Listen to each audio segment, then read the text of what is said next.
Bonjour.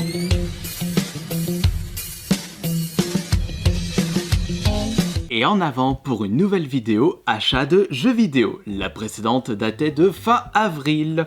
Laissez-moi vous présenter tout ce que j'ai pu acheter depuis tout ce temps. Il y a pas mal de petits jeux, enfin il y a de la diversité, il y a du rétro gaming, il y a du next-gen, PS4, Dreamcast, N64, il y a même de la Switch, mais le plus intéressant, c'est ce colis que j'ai pu me procurer grâce au généreux don de l'un d'entre vous.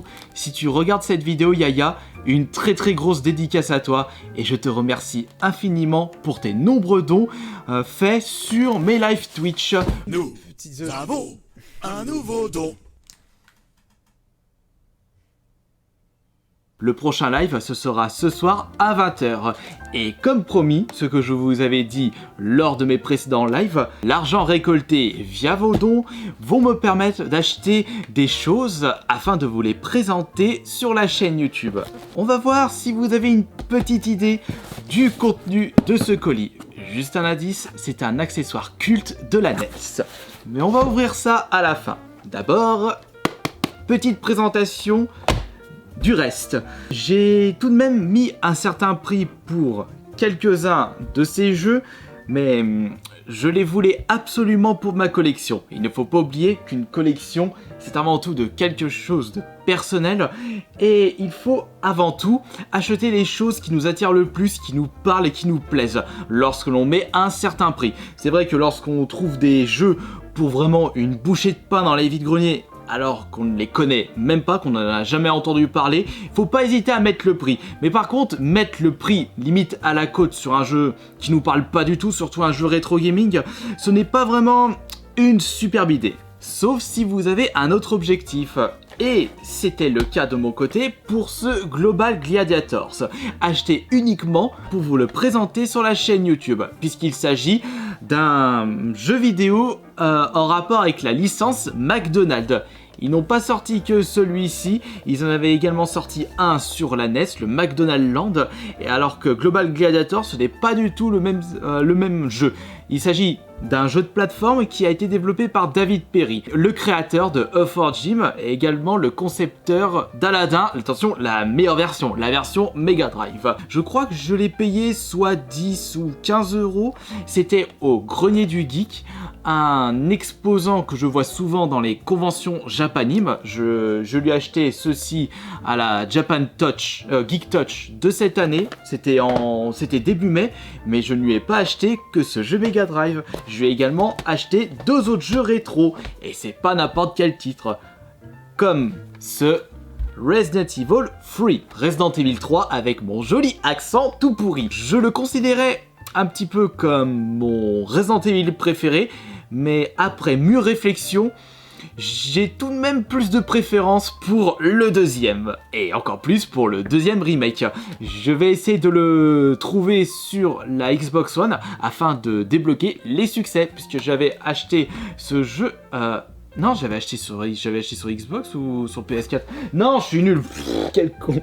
Non, je l'ai acheté sur la Xbox One, le Resident Evil 2. Mais qu'est-ce que je raconte? Quel gros naze que je suis. Concernant le Resident Evil 3, ils ont repris les mêmes mécaniques que le deuxième, mais ils ont créé une nouvelle histoire. Ils ont repris l'héroïne du 1, Jill Valentine. On peut même se retrouver avec des décors issus du deuxième, comme le commissariat à moitié barricadé.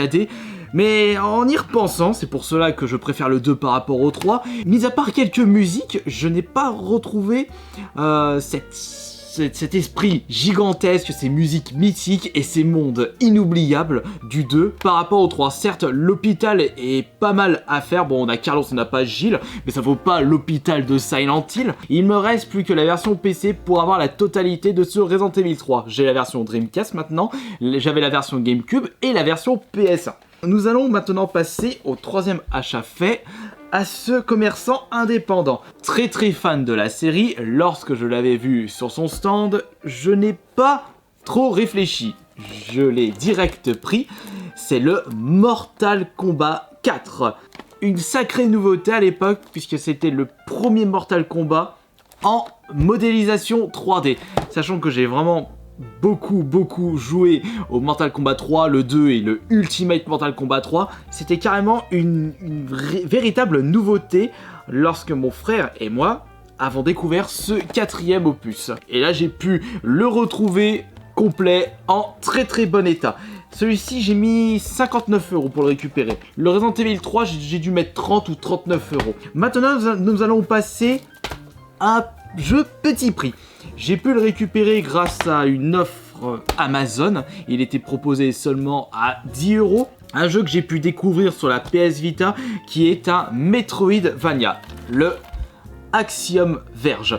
Un Metroidvania, c'est en fait un jeu qui se rapproche, enfin qui utilise les mêmes mécaniques de gameplay et limite les graphismes de l'époque d'un Metroid sorti sur la NES ou sur la Super Nintendo. Sachant que le Metroid de la Super Nintendo est mon Metroid préféré. Malheureusement, je n'ai pas encore terminé ce Axiom Verge. Je crois que je m'étais retrouvé bloqué dans le jeu et je suis passé à autre chose. C'est le problème lorsque l'on possède énormément de jeux et surtout lorsqu'on possède plein de jeux que l'on n'a toujours pas découvert. Concernant le deuxième jeu PS4, c'est un jeu que je vous ai présenté à travers la chaîne YouTube, c'est le Team Sonic Racing que j'ai pu récupérer Day One pour seulement 26 € au lieu de 40 €, c'était son prix de base.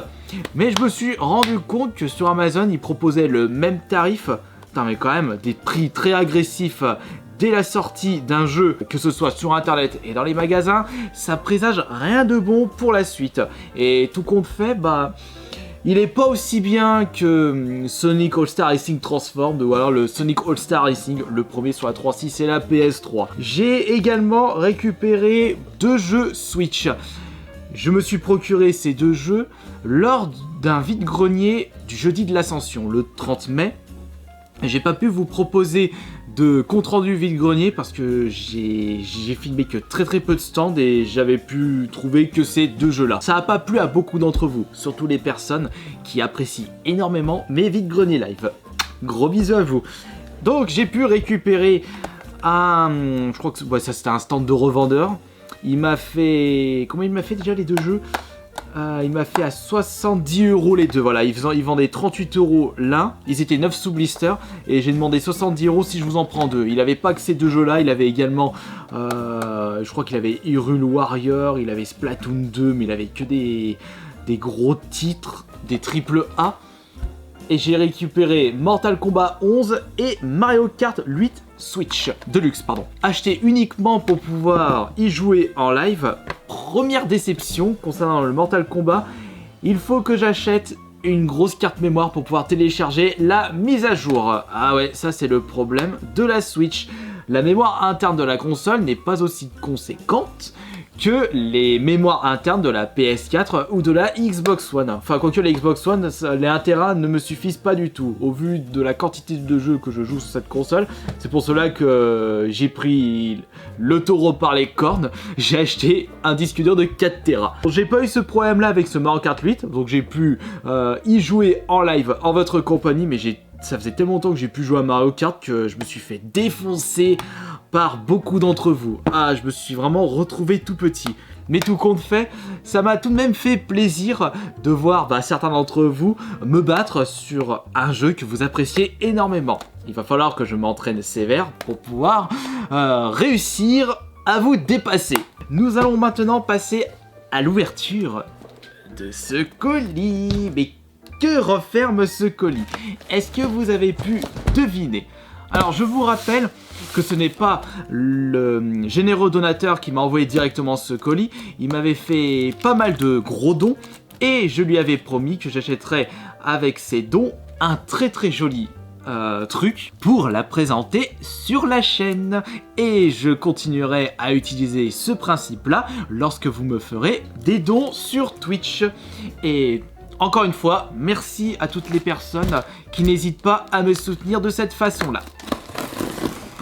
On va également vérifier si l'objet n'est pas trop abîmé. C'est pour cela que je n'avais pas trop envie de tarder. Allez. Hop. On vire le scotch. ça me fera un autre colis avec du papier bulle. Attention de pas te blesser. Tu es très très maladroit. Attention la langue.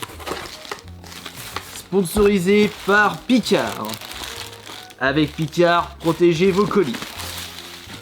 Ok, c'est bien l'objet que je me suis procuré récemment sur eBay. En espérant que celui-ci est en bon état de fonctionnement.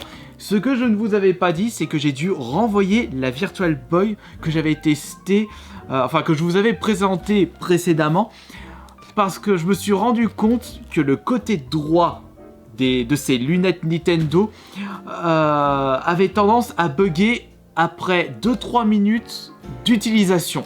Donc l'image n'était pas droite et donc du coup je me suis retrouvé avec un truc complètement bizarre. L'objet était à moitié abîmé. Donc j'ai renvoyé, la personne ne s'est pas embêtée, il m'a remboursé tout de suite dès la réception de ce colis bien entendu. Allez hop là. Est-ce que plusieurs d'entre vous vont-ils deviner en voyant juste le carton recouvert de bulles? Peut-être que là... Oh bah là c'est bon, là vous pouvez voir ce que c'est. C'est un objet culte de la NES.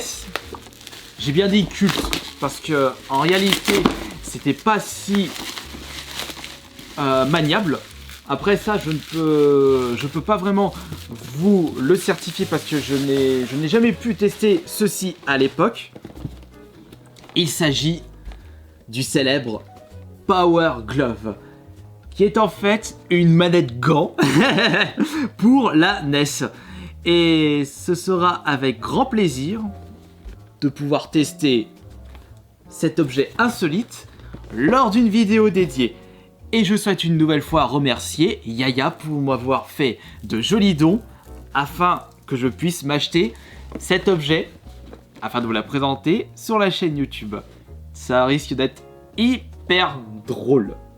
On verra ce que ce bazar donnera en termes de maniabilité. Mais faut pas trop espérer, surtout que dans les années 90, c'était sorti avant ou après 1990? Ah non, c'est sorti en 89 carrément. Ouh là là là là, je sens la catastrophe. Ce bazar a plus de 30 ans.